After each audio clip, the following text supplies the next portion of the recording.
Welcome to Andorks, the podcast where every week we analyze and scrutinize the Star Wars series Andor 7 minutes at a time. I'm Alex Wallenetz. And I'm Rusteen Honardoost. We have friends everywhere, and today we are joined by our friend, film critic Siddhant Adlakha. Thanks, Siddhant, for coming here. Thank you for having me. Yeah, welcome to the show. So excited to have you on. I read all of your work writing about season 2, and I'm excited to get to hear your thoughts on season 1. So on that note, I'd love to hear what's your, history with Star Wars, and how did you find the show Andor? My history with Star Wars goes back pretty much as far as I can remember. I don't remember there being a time when I wasn't a Star Wars fan. One of the earliest memories I have as a kid is discovering the trailer for the original 1977 Star Wars.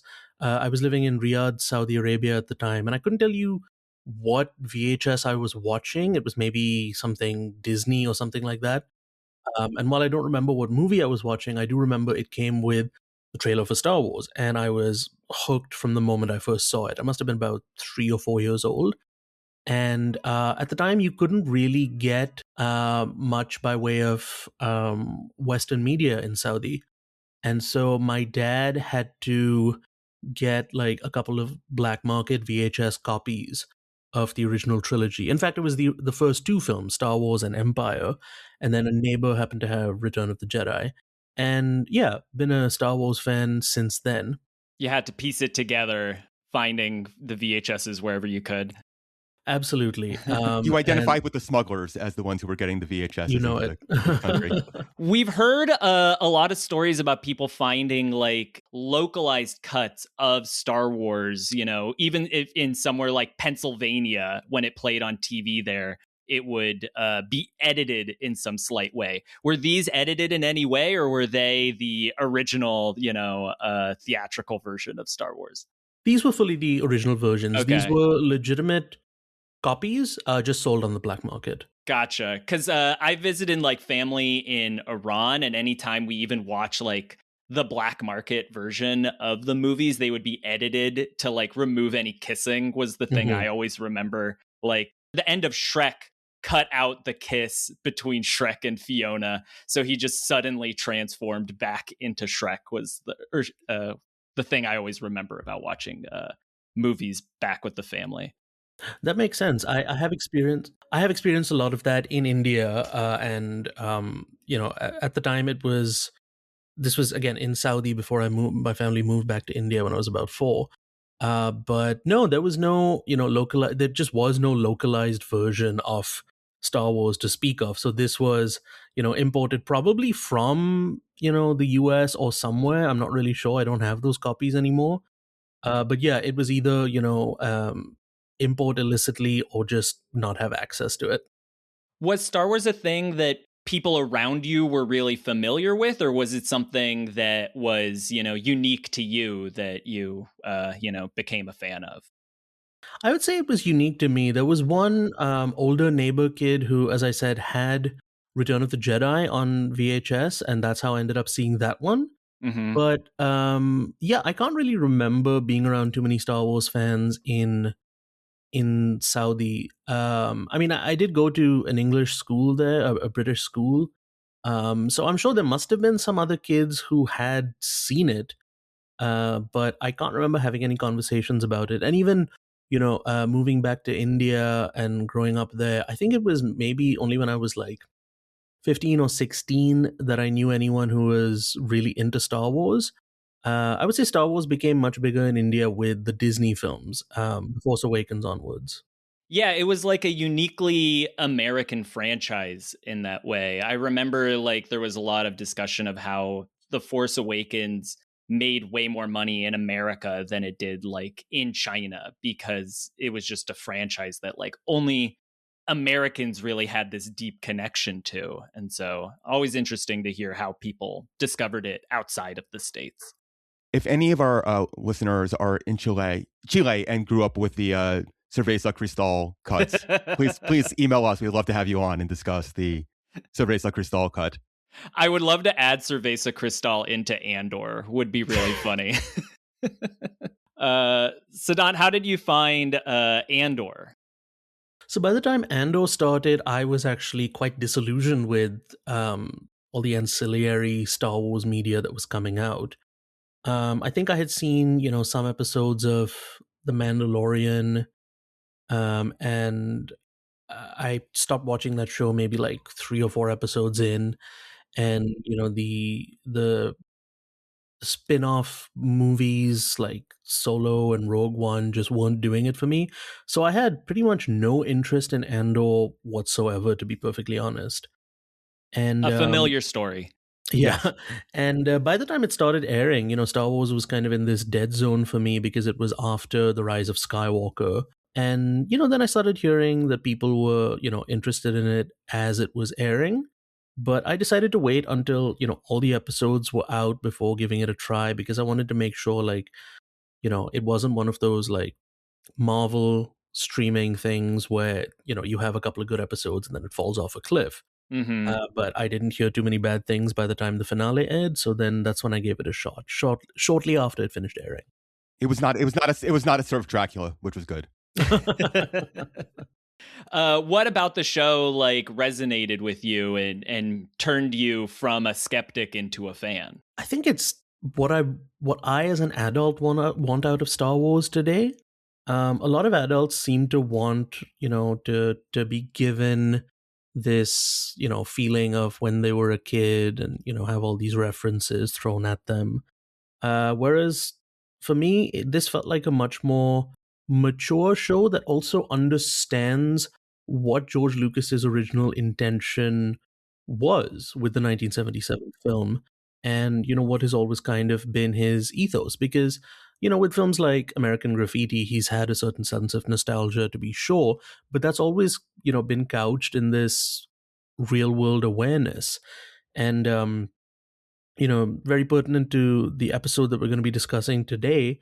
You go back to something like THX 1138 and you realize that Andor is really keeping that Lucas spirit alive. Going all the way back to the original Star Wars is sort of anti-war, anti-fascism bent. Mm-hmm. And it does it in a way that isn't just superficial or referential, in a way that I think a lot of us had gotten used to by that point when it came to Hollywood media. Your X-Men, your Harry Potter, your Hunger Games, which is very superficially like, oh, the bad guys are oppressing the good guys, but there's no actual sense of ideology there. Its resemblance to the real world is just very in passing. But Andor I found to be a film that was immediately about the mechanics of fascism in a way that I can't say that I've really seen from a Hollywood genre show in a very long time. Yeah, absolutely. There's been a lot of shows that always like touched on elements of like real world politics. I think of like the season of Battlestar Galactica that becomes like a metaphor for the Iraq War. But to have that happen now in something as big as Star Wars felt really exciting. Like Battlestar is a show that not that many people, some people had a deep personal connection to it, but not to the level of Star Wars. So it felt like a bit more of a blank canvas to add that kind of philosophy onto. Whereas here, Star Wars means so much to a lot of people, but this stuff was always there in the DNA of it. It just got kind of lost through the prequel. I mean, it's there in the prequels too, obviously, but got lost in the transition to mass corporate product, it feels like. Yeah, and to anyone who hasn't seen the show, if you tell them, oh, this latest Star Wars Disney product is truly, anti-authoritarian to its core, you sound completely crazy. But if, as that second season was airing, especially, not to get ahead of myself, if you were to browse the, maybe not the Star Wars Reddit, I think it was the Andor Reddit specifically, you would see people getting like radicalized in real time in a way that I don't think, any, even semi-visible, Hollywood franchise has been responsible for. No, there's lots of Hollywood Reporter interviews where creators talk about how their show is dealing with fascism, and then it's the season 2 of My Little Pony. Like the disconnect between what the authors are doing and what the show actually is. Actually, I want to follow up on something you were saying before. Of like, I was reading your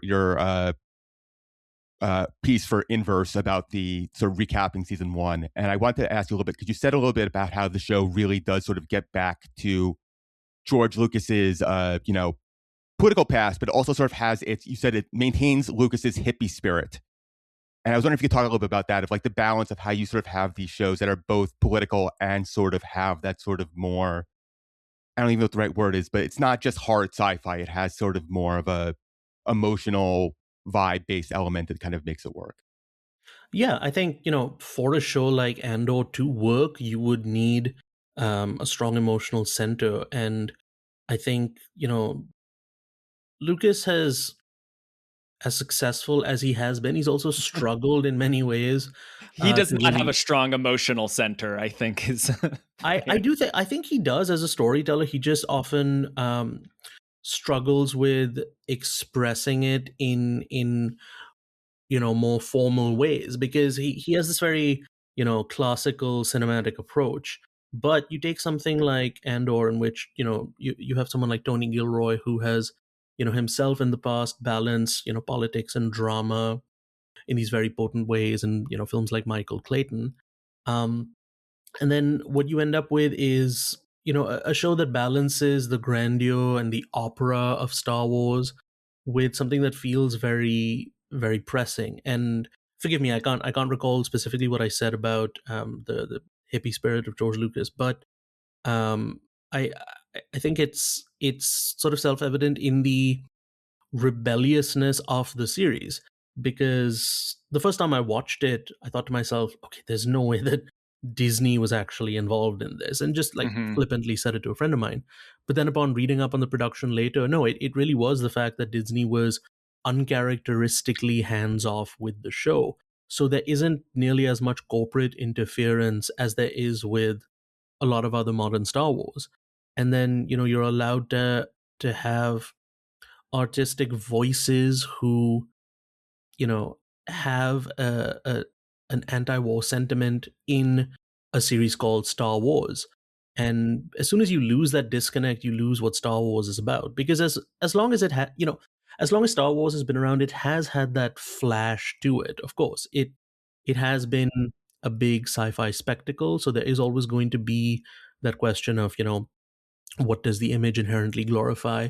But the reason that you have war in the name is because it is about war, and it is about whether in a superficial sense or in a deep way, depending on which movie or show you look at, it is always about examining why people go to war, whether it's the original that is about this big technological empire looking to crush the quote unquote little guy, or the prequels, that talk about how war is driven by both, fear and a lust for power, or something like Andor, which gets into it at an extremely ground level and looks at the individual cogs of war. That's a really interesting framing, which I haven't really thought about, is that not only that, it's also we are dealing with every character's individual wars, whether it's a war against, Mon Mothma's war against, the inability for government to deal with it in the way that she wants, or it's Cassian's war against, conformity. There are individual wars happening amongst all of our characters,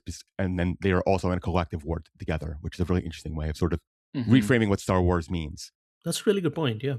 Yeah, and Andor very much like kind of captures that the character of Andor captures that countercultural moment that Lucas came up in the sense that I think he's somebody who wants to just get high and drop out of society.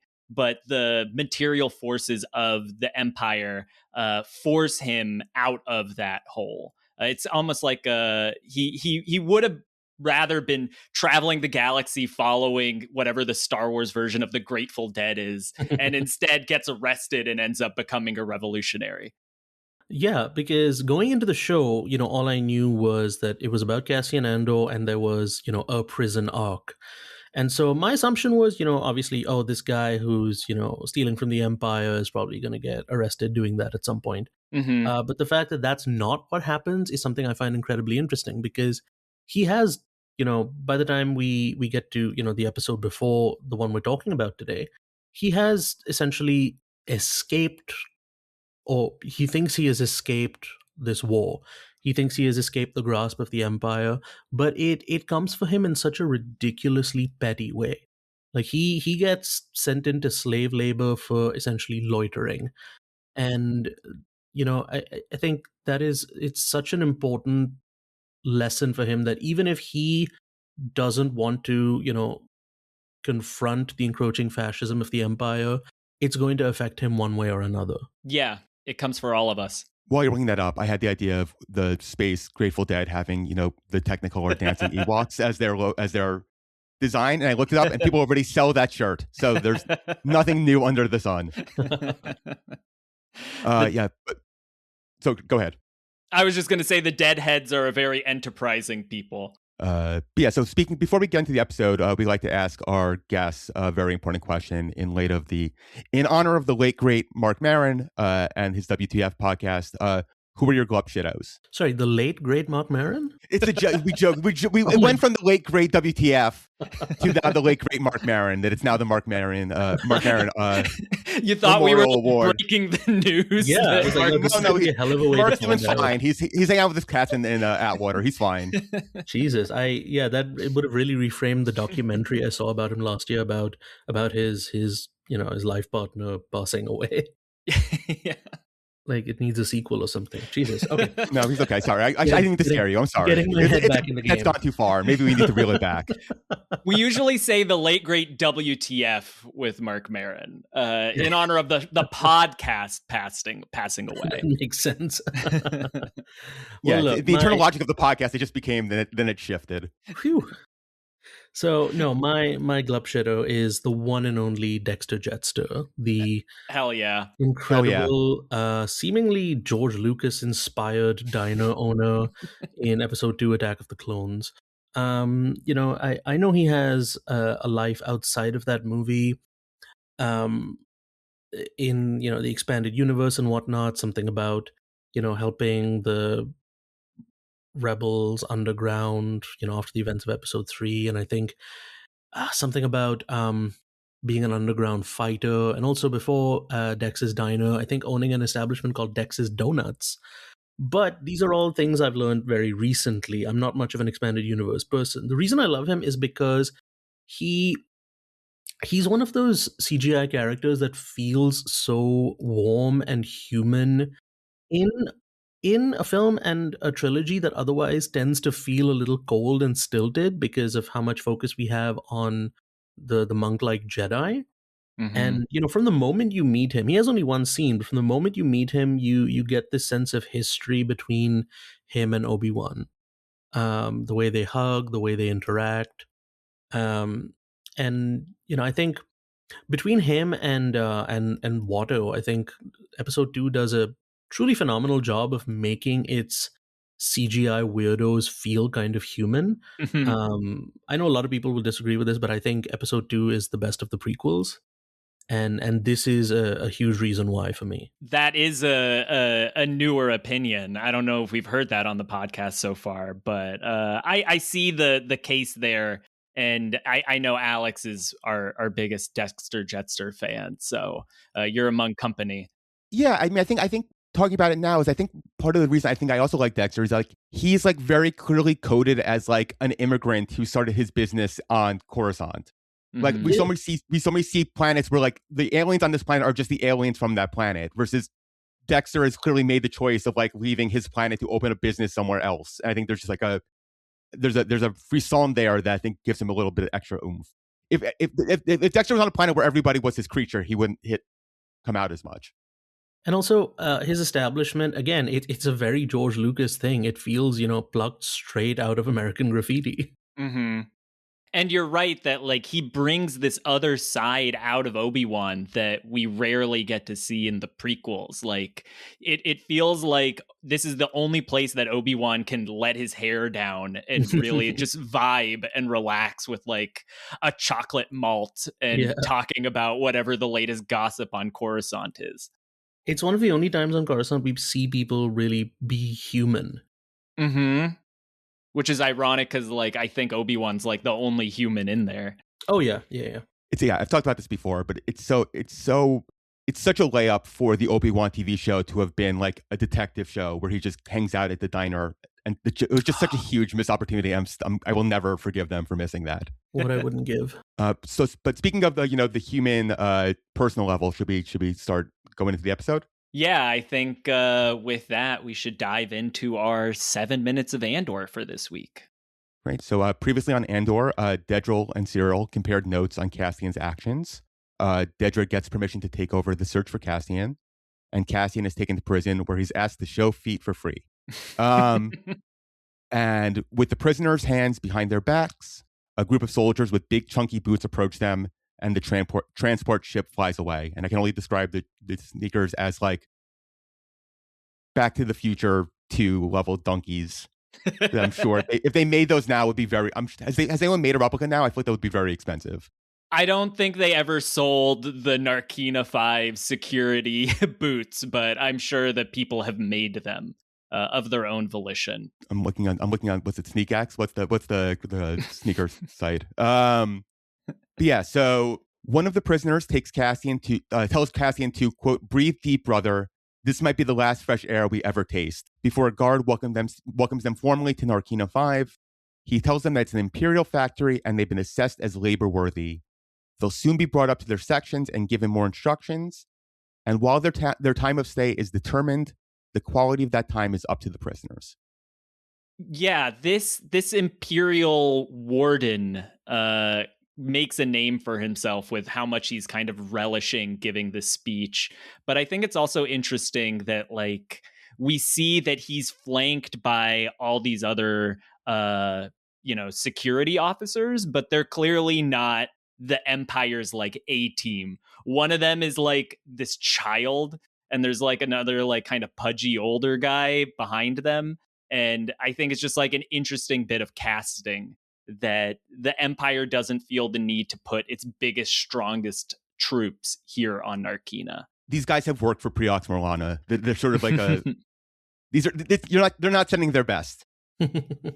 And yeah, like I mentioned earlier, these are just the cogs, the everyday mundane fascists. Mm-hmm. And the reveal that this is an imperial labor facility is the kind of like collection of words that I think none of us ever expected to hear in Star Wars. Like something that is so ripped from not just like the history books, but also present day America is really startling to be all of a sudden thrown into and realize like what Andor has gotten himself into. No, I think I will without harshing the vibes too much. My grandfather was in the Buchenwald concentration camp and was forced to do forced labor while he was there. So wow. Just really focusing on that sort of reminded me some of the stories he told me. And without going too deep, when he got there, they said, "Does anybody here know how to make boots?" My grandfather raised his hand. He said, "I do." He did not. He was a tailor, but he's like, I could probably fudge it.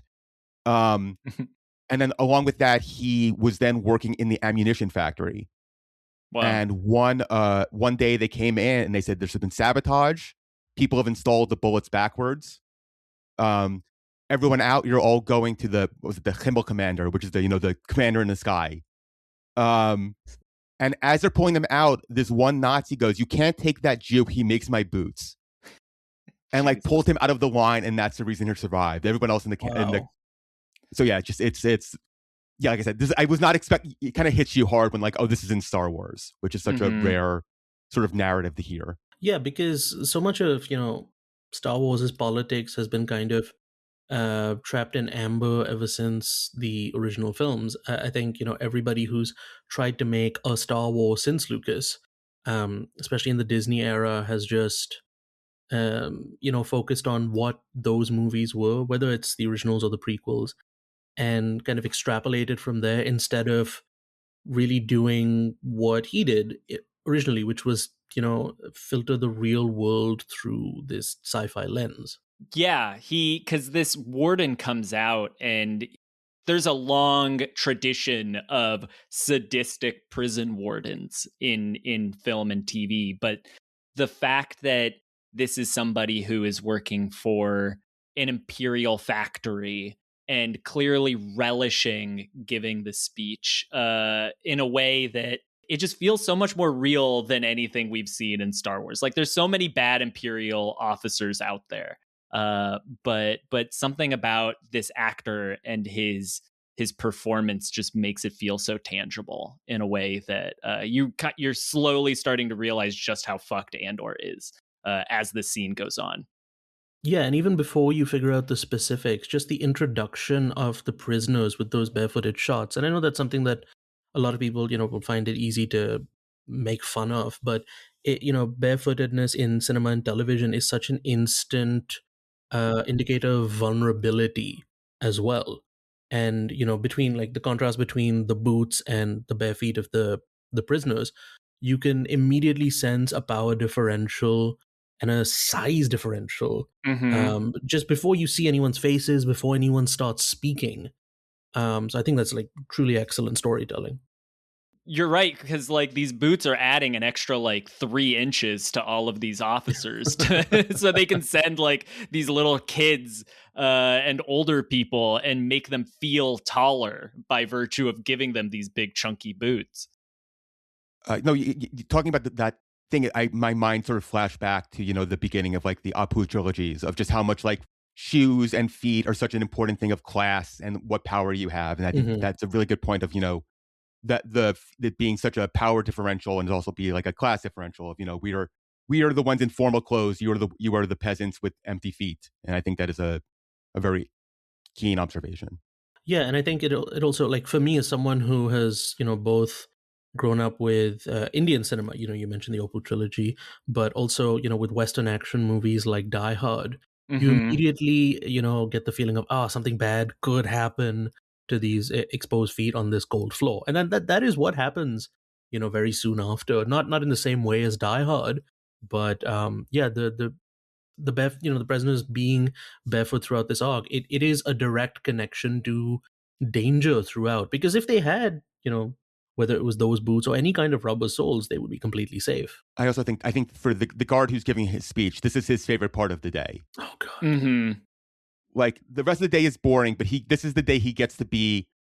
I think for my guess is that most of the day he is subservient to somebody else, whether it's in the building or it's outside that building. And this is the time of the day that he really gets to relish being subservient over somebody else. That is a really it's such a reminder of just like the petty power of whether it's ICE agents or whoever it is of they are not happy. They still think that they're being repressed, but the moment they get to repress somebody else, that is the highlight of their day. And I think just even the nature of the close-up on him, the way he's lit, and his makeup, and I know it's it skirts into like fascistic territory to equate physical ugliness with morality, but there's something very off-putting about his makeup. The fact that he has this almost like this crackly like dryness to his skin, and these freckles that haven't been made over in a traditionally Hollywood sense. There's something and again also like very human about him.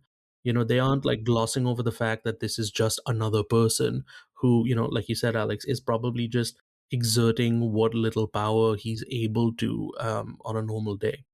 And I mean, they are all so pale. Because they are also in a sense trapped in this prison. They don't get sunlight, just like the prisoners don't. And in that kind of sickliness to the guards here is where a strong like casting perspective comes in, because it would be especially really easy to miss that. Especially how sunburnt Cassian is.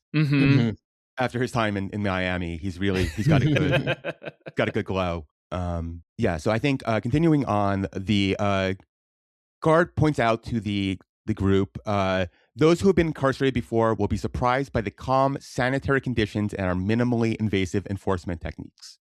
He then points out the guards are not holding weapons, and it's a potent question why, and we'll get to the potent mix in a second. But I think we'll talk a lot about this, I'm sure, in the next 3 months, of just the nature of the empire is both evil but views itself as sort of an evolution of society, and that these prisons are not barbaric. They are sort of designed to be, in their mind, the most efficient, least cruel version of it. In their mind, they are offering them a benefit of, you've been in worse prisons. This is actually going to be better thing in comparison. I think it's a really interesting multi-level question, as we're going to be talking about sort of prisons for a very long time. Of in their mind, they're offering that this is the best prison they could have gotten. Yeah, I found an article called From Prison Labor, Slavery, and Capitalism in Historical Perspective by UC Berkeley lecturer Stephen Hartnett, where he talks to a prisoner named Shaka and lays out the Faustian choice that prison inmates are forced to make, which is that your options are only to fester in your cell with few opportunities for life-improving activities, or as a means of escaping the drudgery of confinement, work in a prison-administered factory. And I think here is where, like, the parallel comes in, that, like, the empire is pitching this to the prisoners as a benefit. Like, you could be in a dirty, horrible prison, or you can be here in this beautifully clean and sanitary Narkina prison. You just have to work for us. Is really chilling in that, like, they clearly do think that this is a positive place to be. They're probably saying, you know, it could be so much worse for you, and you should count yourself lucky that you're going to get our minimally invasive security measures. But yes, even as efficient as it is, when he said it's a why are they allowed to do this? He gives them the answer, which is that he presses a button and all of the prisoners spasm in pain, shocked by the floor as the guard chuckles. Good acting by Diego Luna here. It's really harrowing as he kind of just, because I guess he's fallen and put his hand on the floor, so he's getting it 3 times as much as everybody else. Yeah, all of their contortions are so, like, unnatural. It really sells because it's also, like, out of focus. Like, the focus of the shot is on the button, and we're just watching the consequences of that in the background. And it just is so unsettling. And yeah, he gets this really sick smile that he just enjoys doing this every time. That must have been a fun, as an actor, just doing the body exploration day of how do you want to get shocked. That must have been like a fun day. As he chuckles, he then presses the button again and the floor returns to normal.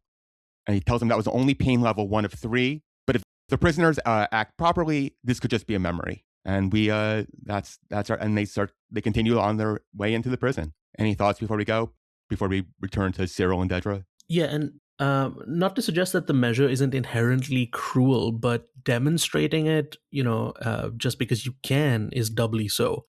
It's not even a punishment. It's purely preventative. It's purely to strike fear, into these arriving prisoners. Because the difference between telling them about it and us, seeing them experience it later, is they are already going in with what this guy suggests is a memory, and a pretty painful and traumatic one at that.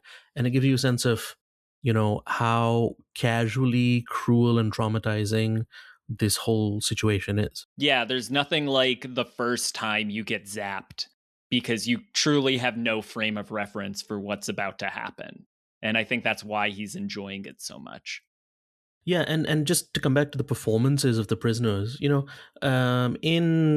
a lot of comedies, you see people, get zapped and, like, kind of jump around the place, like, one of the villains from Home Alone. But in this, it's, not only is it more realistic, but I noticed upon rewatch this time, the movement of their hands into these, like, curled shapes almost speaks to, like, it almost feels as if they've experienced some kind of, like, head trauma or concussion or something like that. And I know it's similar to, like, the reaction can be similar to being electrocuted, but it immediately tells you that, okay, this is a very dangerous thing. It's more than just a casual zap to bring you to attention. This is something that has lasting physical and neurological effects. This is also, I need to look up because I always forget, like, how much time there was between the fall of the Republic and the falling of the empires. It's what, 20 years. Mm-hmm. Like, it is just this sort of, like, this was developed and innovated in a relatively short period of time. Like, they have gone through multiple levels of this, and this is what they've come up with. And, like, the efficiency of the fascism to create these sort of harrowing things of how quick Nazi Germany was able to set up all of these concentration camps and various other torture methods in a very short period of time. If this is, we are seeing mock 37 of the prison experiment, which makes it even worse. Not to disagree about the efficiency of Nazi Germany, but do we know for sure that in the world of Andor that this is something that came up since the fall of the Republic? Or because again, I don't know much about what's going on outside of the confines of the movies or the shows. So while that's a distinct possibility, it also feels to me like it could be something where these mechanics already existed and are now being deployed in their worst form. Because something that we see happening throughout the prequels is Palpatine slowly gathering power by taking advantage of the lack of protection surrounding government mechanics. And so it's just a question that to pose as a hypothetical, like, yeah, this could have been built in the last 20 years, but surely the Republic also had some cruel methods of torture and security as well that may have been integrated into the system. Yeah, in the Clone Wars cartoon, we get a couple glimpses of Republic era prison facilities. And what we see is a kind of similar panopticon, albeit one where we don't see the kind of casual cruelty that we get to see in the Empire. It's very much depicted as a kind of ruthlessly efficient prison. There's a place called the Citadel that is the main prison that we get to see like a big heist out of. But in the show, it gets taken over by separatists, and that's when it becomes, an evil prison, as opposed to when it was a Republic one. Yes, it's a question for Pablo Hidalgo when we eventually have him on. We have a long list. Speaking of Pablo Hidalgo, the reference to tungstoid steel is a Legends reference. That's another little Star Wars Mad Lib moment, bringing something from a 2009 novel, Fate of the Jedi, back into the canon now. But yeah, I need tungstoid to live. Sorry, I had to. No, go ahead. Just coming back to again this lingering question I have is how these facilities came to be. I can't help but think of ICE detention centers today here in the United States, where yes, they are being ICE and its facilities are being deployed at their cruelest and most inhumane. But this has also been the case. They have existed through at least 3 previous presidents as well across 3 different presidencies, more than 3. So it's just something that I felt was worth thinking about. It doesn't change what's happening in Andor, and because Andor is a show that is about its own confines, about its own narrative confines in a way, because you don't need to have seen any Star Wars that takes place before or after this to make sense of Andor. But if you choose to expand your horizons and look at the prequels, there are a lot of like fascistic tendencies on behalf of the Republic as well. So yeah, just something I thought of. The politics of Senator Jar Jar Binks are, of course, will be found in The Hague. Yeah, definitely. Delofelegates. But yeah, I think you bring up an interesting point of basically that yes, I think that there's a chance that this could have been invented and found in pre-empire. But I think in my mind, what defines fascism as opposed to authoritarianism or just right-wing thinking is sort of that combination of the economy and the state for whatever it is. And it's not that this prison is just efficient; it is efficiently designed to both create material because they are confining the economy to meet their goals, as opposed to the Republic was sort of disjointed and there were a bunch of different economic models. The empire is trying to basically move commerce within their control, and that is the sort of it's not that they innovated, let's do this, it's let's use this for profit. I think that's sort of where the efficiency comes out of. And also looking like in universe ahead that they are building the Death Star here, I think tells me that spoiler alert, yeah. I think that says that this facility, in my mind, was built specifically to build the Death Star. They put this prison here on a remote planet where I think that the secret of what they are building will be easier to hide, is my personal read. That's entirely possible too. Although I will point out that the Death Star plans have been around since the prequels, so who knows? That's true. Very true. But no, I'm getting into a lot of extra textual speculation here. That's what the show's about, baby. But yeah, so we back to speaking of fascistic tendencies. We come back to the ISB interrogation room where Dedra asks Cyril what he thinks about the report on what happened on Ferrix, and Cyril again. I love him so much. He sucks. It's worse than he feared. Criminal negligence of my commanding officer, the total lack of imperial authority on Ferrix, the fact that Andor obviously had an organized local cadre of accomplices. None of that is here, which I just... God, he rules. He sucks and rules. I don't know we have to come up with a better word of describing how much Cyril both sucks and rules at the same time. I think it's clear that Blevin wrote a report that basically just laid all of the blame on Cyril. And he is reading it now and being like, I don't suck that much, okay? It wasn't all my fault. Why isn't Kyle Solar in more things? What's going on? Hollywood's broken. I love his tie. I know that's not what the show is about, but his tie looks like a seatbelt. Yes, that we discussed this last week. The seatbelt tie is incredible. We can discuss it every week that we see it because it is incredible. And he loves these like high collared shirts that just feel like they're constricting him. Like he needs to be choked in this seatbelt there that you could just imagine, like, you know, if you pulled on it, would strangle him. This man loves Space Uniqlo so much. It's one of those wonderfully tilt-shifted details in that you recognize it as a tie, but it is so clearly something from a different universe. Mm-hmm. Do you think it ever gets stuck, like when a seatbelt thing gets stuck and you're in the back seat and you can't get it to move? You think it just kind of... I think it might just double as a seatbelt.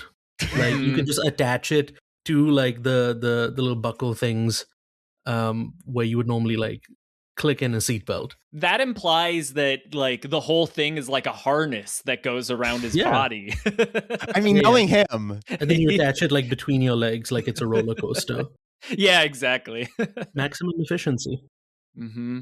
Speaking of efficiency, Dedra asks for more details about the accomplice, who's an older man, and Cyril tries to give some good answers, but clearly cannot remember. So he goes, a gray cloak, maybe gray green, and dark boots, some real, And Dedra quickly realizes that this is useless. She decides to wrap this up and tells Mr. Karn that in exchange for him if he stops filing reports looking for Cassian, she'll tell his boss that he was in service to the Empire. And everybody goes to leave, but Cyril can't leave it alone. I was a good deputy inspector, he tells them, as Dedra turns around and listens. I was very good. I was a good boy. Yes, I was very good, yes. He solved the murder and found the killer. And while his techniques were not by the book, damn it, they get results. It was all in service to the Empire, and, quote, can one ever be too aggressive in preserving order? Which gets to the heart of, the show of both these scenes and the prison scenes. Yeah, we've talked before about how Cyril is a cop and he thinks of himself as like a good cop and that he can use, the laws of the Empire to preserve order. But what he refuses to accept is that the Empire doesn't actually care about preserving order. It only cares about propagating its own power. And that's the reason why he's ended up in this situation. But now he has met Dedra, who in his own way is also, she is also overly ambitious and being criticized for that. But she has found a way to work within the system to advance her own power. And they are going to form quite a dynamic duo as the show goes on. I think you also bring up a good point, which I had not thought of before, of, Cyril is so committed to this, fascist project, but what has he gotten out of it? Like a bedroom in his mom's house that he can't afford to live by himself, and a shitty job where he was a cop that they failed to do him, and now he's in an empire which is failing to take him seriously. This is what you were fighting for? Is this really bad system that has seemed not to really be advantageous to you at all? Like that, this is what you're fighting for, which is a question you can always ask of people in the systems of, you're doing all this, are you even happy with what you're getting? And very rarely do people sort of consider what they're actually fighting for.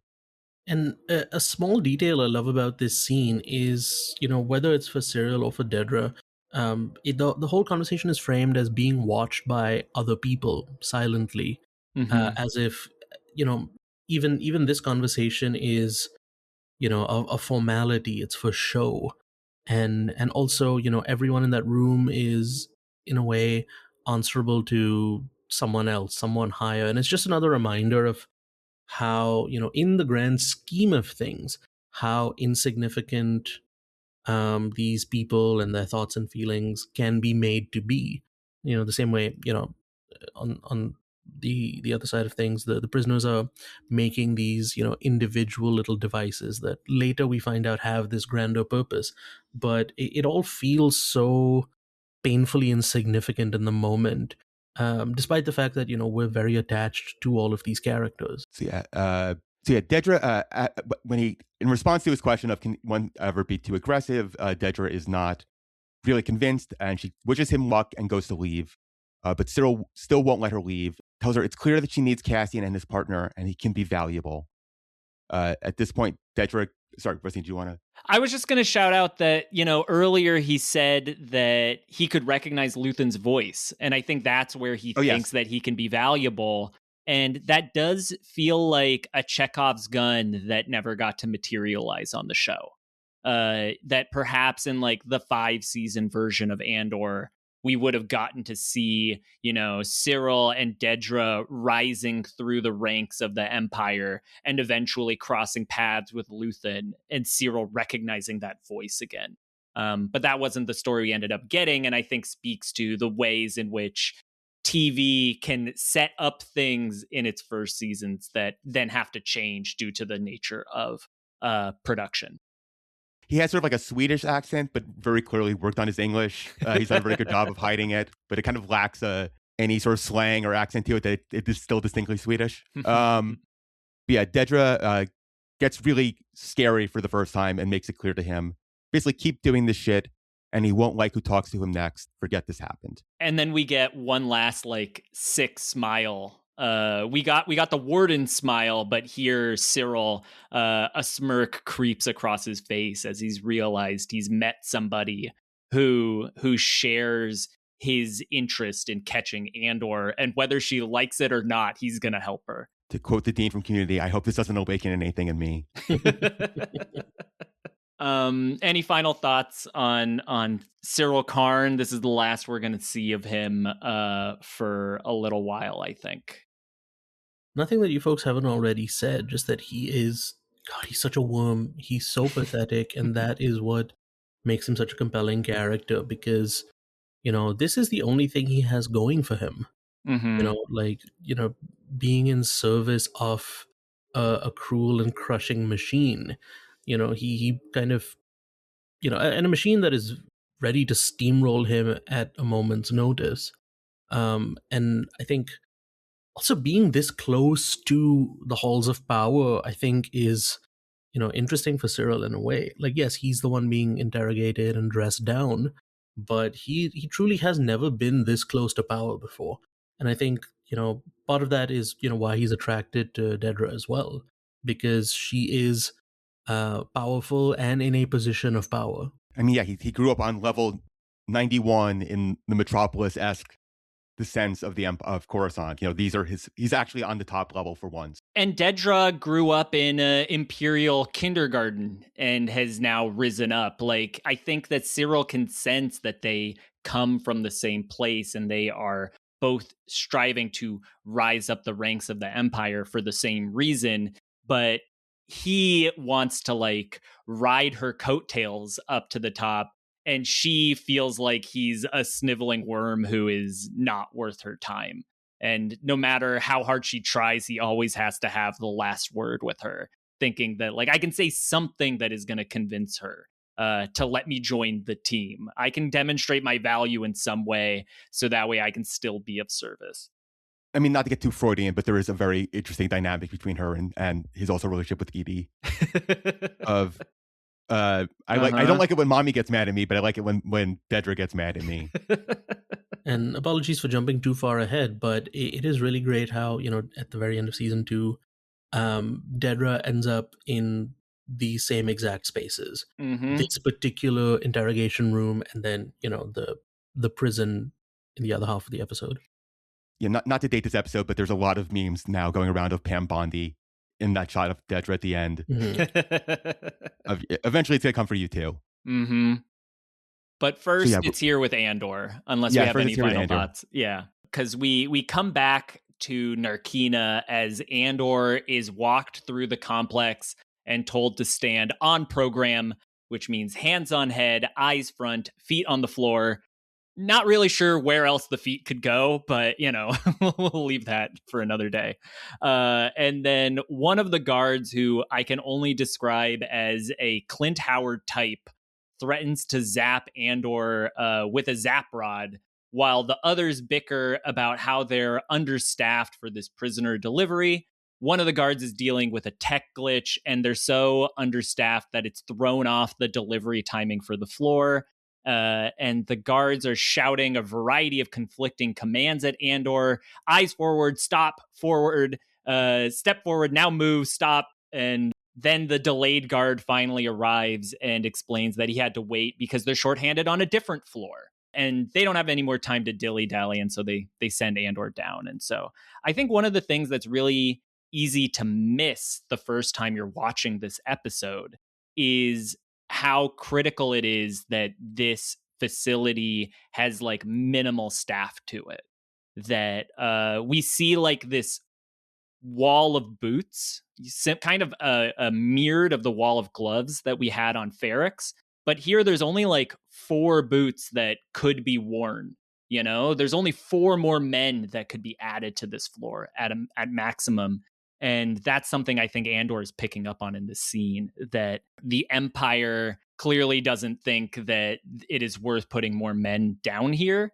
And even just one person being delayed in their schedule throws everything off. He's also very quietly looking around, sort of casing up the joint. I think he's already in how do I get out of here mode and seeing where the fault lines are. And something I love about this scene is it is entirely just about, one, flexing their power, but 2, about the fact that they are, like you said, understaffed and so close to being overthrown in a way like that the prisoners don't even know.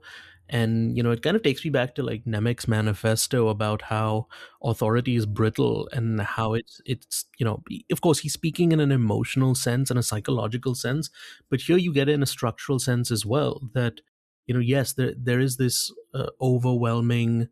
there are these overwhelming mechanisms at play, but they are always one revolt, one rebellion away from cracking. It's something we will discuss a lot of, again, in the next couple of months, of just the nature of, prisons, of whether they are meant to rehabilitate or whether they are meant to, create fear for the rest of the population to not be involved. And I think to what you're saying of these institutions are brittle because they are built upon fear.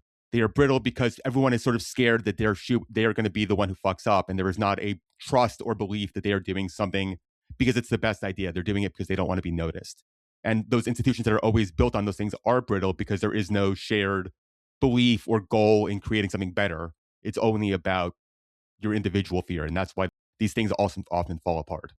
Yeah, and something I found interesting about this bit upon rewatching it is I could not trace the relationships between any of these guards, and I mean that in a good way. First of all, it doesn't seem like any of them are friends. They don't seem to have any interpersonal rapport.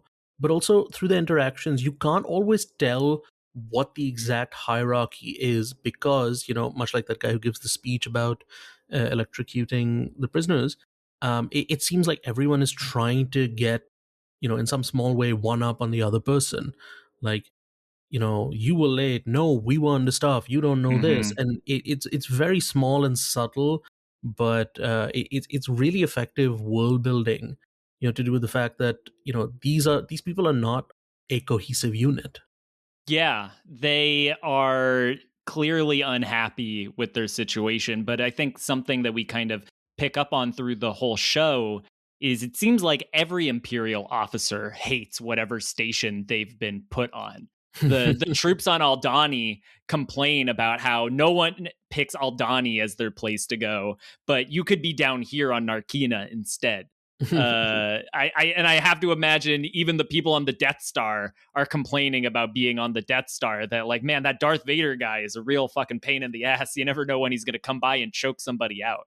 So it seems like, even for the troops in the Empire, all of these bases are as much a prison for them. I'm curious. This is a note for myself later, which is I'm wondering if these stripes on the prison uniforms are some designation of which section they go to. I need to check that later of what there is, like, because I'm like, there is like, I'm wondering if, like, if it's 5 stripes for that. I'm wondering because they also have those same stripes on the prison uniforms. I'm wondering if those are designations of what section they report to, or if they're just fun lines. I think what it speaks to is that all of these uniforms are cookie cutter made for them. Like the implication of like the jumpsuit that Andor wears, that the way Michael Williamson, the costume designer, spoke about it, was the idea that like at the end of the day, you take this off, they hose all of the uniforms down, and then they get handed a new one for the next day. So it seems like the Imperial uniforms are not that dissimilar. They're all exactly the same from what I can tell. They all have this. They have a similar design as far as one side has this stripe, while the other has a logo on it. So it doesn't seem like the Imperial officers are getting anything much more, custom designed for them. They got the same, jumpsuit manufacturer to do the uniforms for the wardens and the prisoners alike. I did see someone point out online that the orange and white of the prison uniforms kind of matches the rebellion colors, which I don't know if there's another in-law reason of why they are orange and white, but I think there's an interesting semiotics happening with that color choice. Yeah, the use of the color orange is sprinkled throughout the show of characters who stand in opposition to the Empire. Orange was a really primary color in Ferrix, for example. And I think it's also interesting that Edie is always dressed in orange as well. That she is, in a way, Cyril's enemy, while still being the most committed soldier for the Empire in a way. I would say she fancies herself in autumn. Should we keep going? Yeah, because Andor gets led down to the prison floor where the booming voice of God commands all the prisoners to stand on program. And he's brought down to this manufacturing floor where there are exactly 49 faces looking up at him. And the silence is broken when a commanding voice informs Andor that he is now on level 5, room 2 in the day shifts. 7 levels of factory, 7 rooms per level, 7 tables per room, 7 men each table. And here we are introduced to Unit 5 2D Unit Manager Kino Loy, played by Andy Serkis, as the man who every man in this room must answer to. Any quick thoughts about the debut of Andy Serkis here on the show? Because I know I was really caught off guard when he showed up here. I don't remember this being like announced ahead of time or anything like that.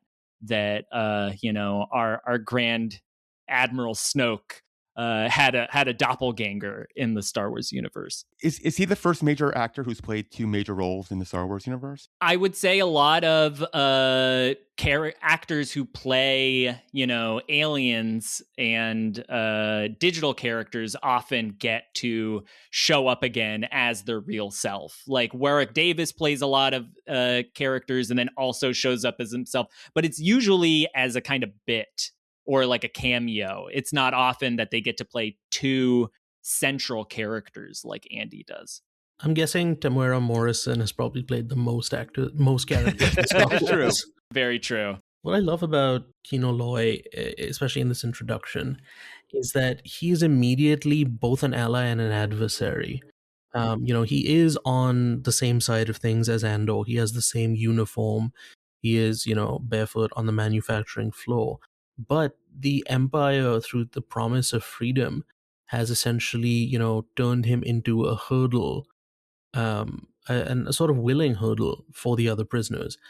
And I think that's what makes this whole arc so interesting, is not only seeing again, not to get too far ahead, not only seeing Andor figure out the mechanics of the prison, but seeing how learning the truth of it changes Kino Loy as well. Yeah, I mean, I'm just gonna keep calling him a capo throughout the next couple of weeks, so get used to that. But because he is a capo, but I think it's interesting. I think it's one of the benefits of getting to be so micro focused on the show is that I think the comparisons between Kino Loy and Cyril are really interesting, which is that both of them think if you invest in the system as bad as it is, you will get something out of it.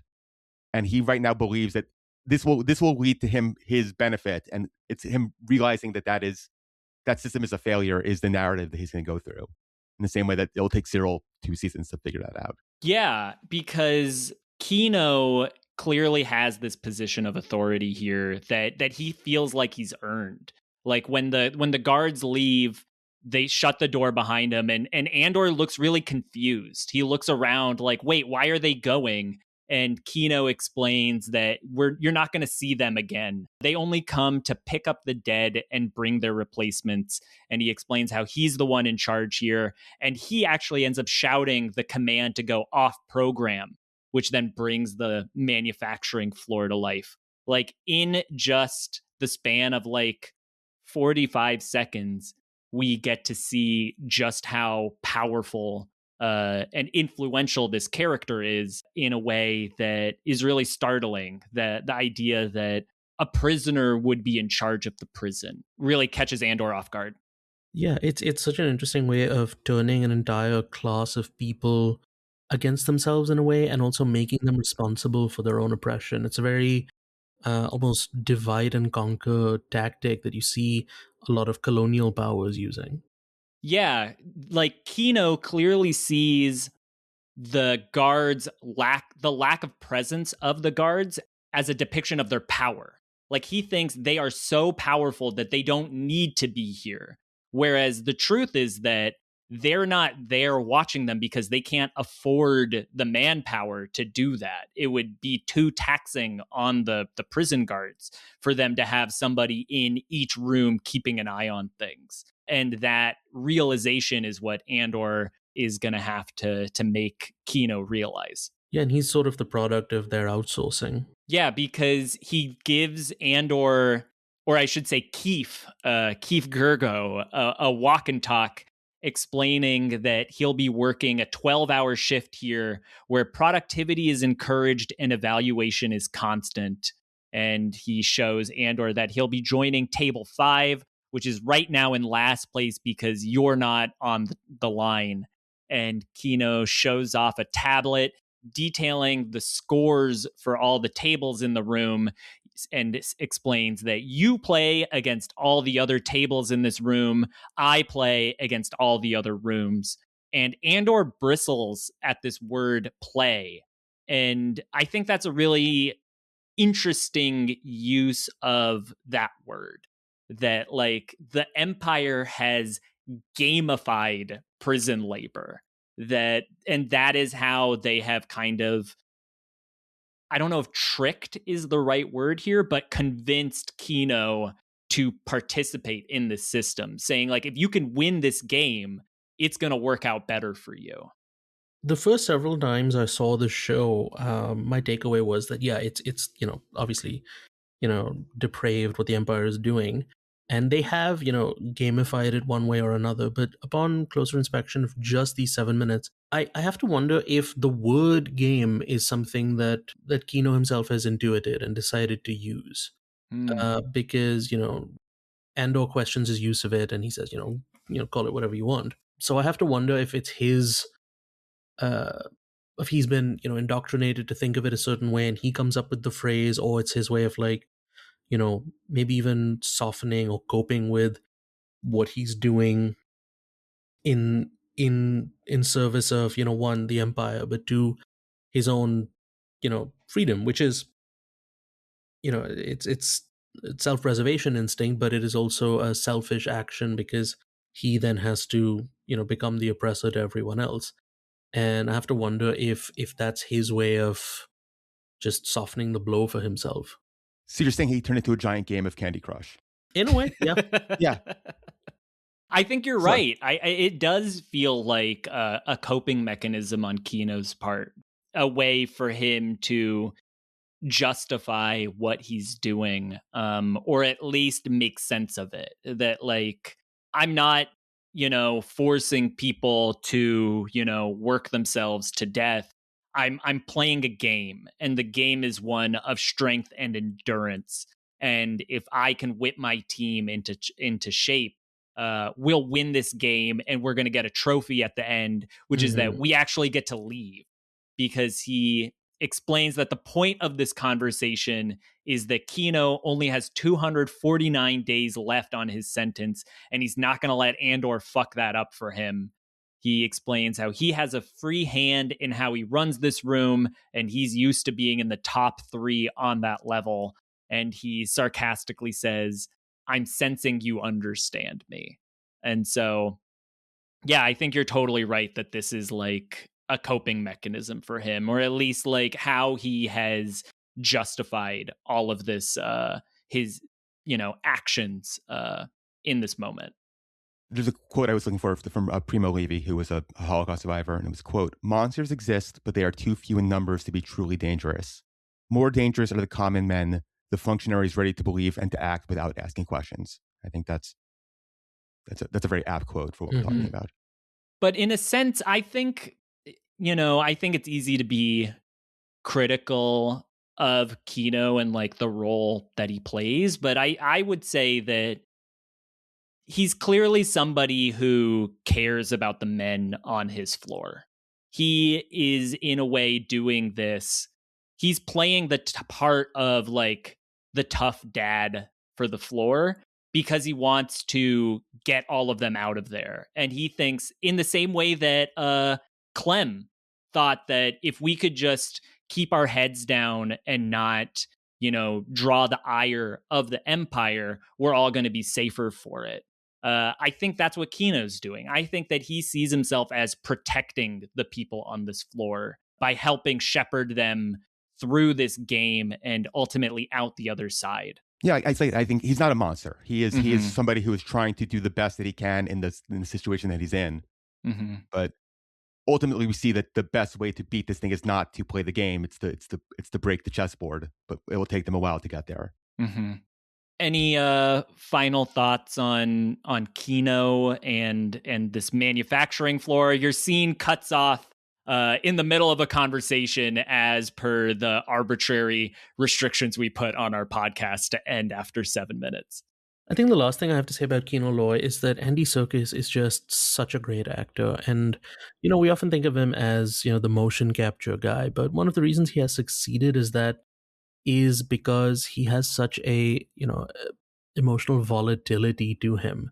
From the moment you meet Kino, you know exactly what Andor is up against in a very human sense. Because, here is someone who is, in a way, a blockade. He is this hurdle that is going to be very difficult to move. But there is something very human driving his actions and his instincts. It is that survival instinct within him that says, I need to put my foot down and, be this, hard ass brick in the wall in order to get out of here alive, in order to just scrape by. And you can just see all that in his eyes. Like, this is a person who we don't learn anything about his life on the outside, but he's someone who has very clearly lived a life, whether it's outside the prison or whether it's just in the last how many ever months or years he's been there. And you can tell that his goal is on the next 8 months and how many ever days of just, going through the motions and getting by at any cost. We will be discussing this as the weeks go on, but he is also a former member of the Socialist Workers' Party in the UK, which is a Trotskyist group, which will be very interesting when we eventually get to see his Animal Farm directorial adaptation. I did not know that about Andy. I did not realize his power level, so to speak. Yeah. The show is called Andor because it's secretly about him. But he is one of those characters that, like, as much as we deride, how every character in Star Wars ends up getting like a prequel thing or whatever. Like we all want to know more about Kino and like where he came from and what happened after. Like this is really getting ahead, but like there was a lot of speculation from fans of like, is Kino going to show up in season 2? Is Kino gonna, show up at the rebel base at the end and we're gonna find out he was a part of the rebellion the whole time? And it's because of scenes like this where Andy is able to make himself such a commanding presence that makes such an impression on us that we feel attached to his character. And it's a testament to his skill, and one that we unfortunately don't get to see all that often, him outside of the motion capture suit, or the performance capture suit, I should say. Not to turn into I understand Andor at a deeper level than you do, but when fans talk about that, I'm like, you're missing the point of the show. Kino Loy dies. He doesn't survive and go somewhere else. He probably gets killed at the end.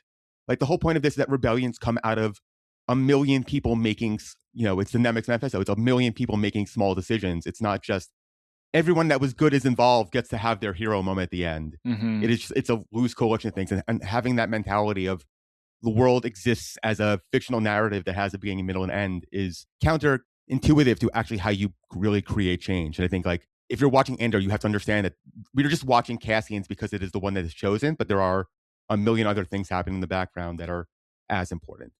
And also, that's in a way the whole premise of Andor itself. It is, a prequel to a spinoff. It is, one person's story and about how he feeds into this larger rebellion, and he, eventually he succumbs to it as well. He is a small little drop in this ocean, and the characters in, the Star Wars saga as we know it, about Luke, Han, Leia, etc., they probably have no idea who he is. His name is probably not really spoken outside of a, small group of characters after the events of Rogue One.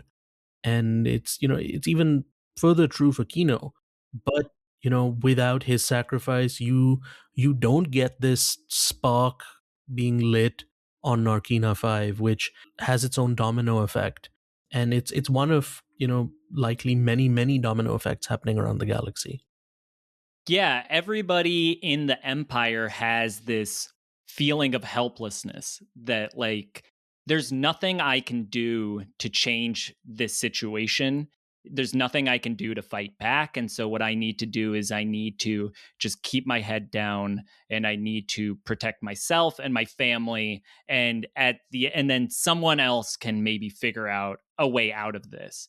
And that's what the people of Ferrix have done with their years under like Primor and now Imperial authority. And that's what Kino's done here in the prison camp, of saying, I just need to last, like, God knows how long he's been here. He says he has 249 days left, which to him is a small number. To us, that's a huge number. That's, but, he's probably been here 500 days before this. And has just held on to the idea that, like, if I can just get that number to 0, I'm going to get out of here and I can resume the life that I'm supposed to live. And yes, there will still be this prison. Yes, there will still be other people in there, who had to toil in the same way I did. But eventually they can get out too. All of this just to be cut in half by Kylo Ren. Yeah, he doesn't get out and gets tortured into Snoke. He's the first Snoke clone, and that's why he looks so fucked up. I found a quote from Tony Gilroy when he was asked after the show was over. The Hollywood Reporter asked, like, everyone thought that Kino was going to come back, and he said basically, Kino Loy is like Cassian's sister. People wanted to know if we're going to resolve the sister, and the sister in the beginning is so much more interesting to me as a deficit. She's more valuable to me for Cassian as an absence. His need to return and save people and to be savior, and the compulsion to do that, comes from this hole in his life, and I didn't really want to fill that in. That, like, Kino surviving would have made it seem like he could have been like, okay, I did my job, I need to move there, but it's that constant failure that keeps him moving, which I think is an interesting way of going through it. Absolutely. Any last thoughts on Kino before we close this out? No, none from me. Because At the end of this 7 minutes, he sarcastically tells Andor, I'm sensing you understand me, but does Andor understand? You're going to have to tune in next week because that is the end of our 7 minutes of Andor. The circus has left the town for the week. Siddhant, thank you so much for joining us here on Andorks. Do you have anything kind of like looking forward at this arc or the rest of the season that you'd like to talk about that we didn't get a chance to touch on with these 7 minutes? I'm going to leave the specifics up to you folks, but just that, everyone that I've recommended the show to that has gone on to watch it, this has been the arc that I think most sways them. Most of them like it from the very beginning, but this is the one that gets them really, really riled up. And I think it's the one where, the Empire's cruelty is sort of laid bare, and therefore it's what allows that emotional swing in the opposite direction. It kind of lights a fire under, not just the characters, but under the audience as well. Yeah, absolutely. There's just something about how helpless the characters are in this moment, especially here at this, first part of the Narkina arc, to how powerful they become by the end of it, and seeing Andor and all of these prisoners realize just how strong they are together, that is really cathartic in a way that kind of gets your fists pumping at the end of that One Way Out episode, while also being, very emotionally profound for what it has to say. So I'm very much looking forward to getting to talk about that in, 5 months? To the spreadsheet we go. Yeah. We will get to the end broadcasting wise. That episode will be released on September 27th. So come back then. Hell yeah. Siddhant, thank you so much for coming. Do you have anything that you would like to plug, and where can people find you? You can find me on the artist formerly known as Twitter, aka X. I'm on Blue Sky. I'm on Instagram. I don't use them that much anymore, but you can also just Google me to see what I've been up to. My writing is at a bunch of different outlets like Variety and IGN. And more often than not, you can catch me around New York City watching movies.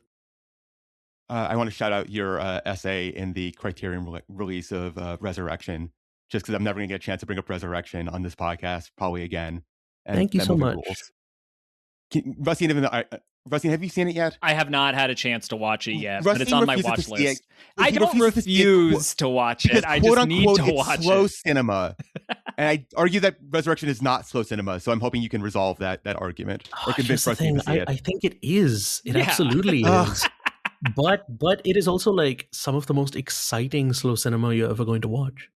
I know. I just I weirdly prefer watching slow cinema at home. Like, I know that's like antithetical to the idea of it, but I feel like I need to be a level more comfortable. Well, it's streaming and it's coming out on Blu-ray very soon. And I highly encourage all of our listeners to check that out and check out your essay in the Criterion edition of it. I've never felt more reflected in a piece of media than when they were playing Butterfly from DDR in that movie. Oh yeah.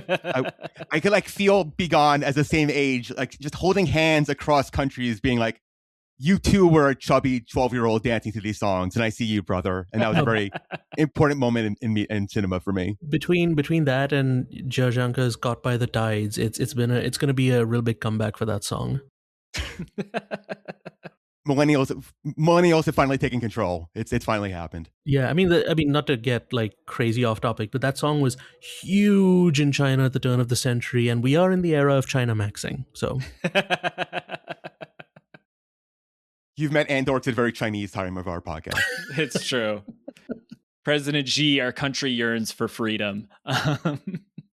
Well, that'll be the end of this episode of Andorks. Listeners, be sure to rate and review us on Apple Podcasts to help us with the algorithm. send in your questions about the show to andorkspod@gmail.com. You can follow Andorks on whatever your social media vice of choice is at andorkspod. And we will see you next week for part 3 of season 1, episode 8, Narkina 5. Later, dorks. Bye, dorks.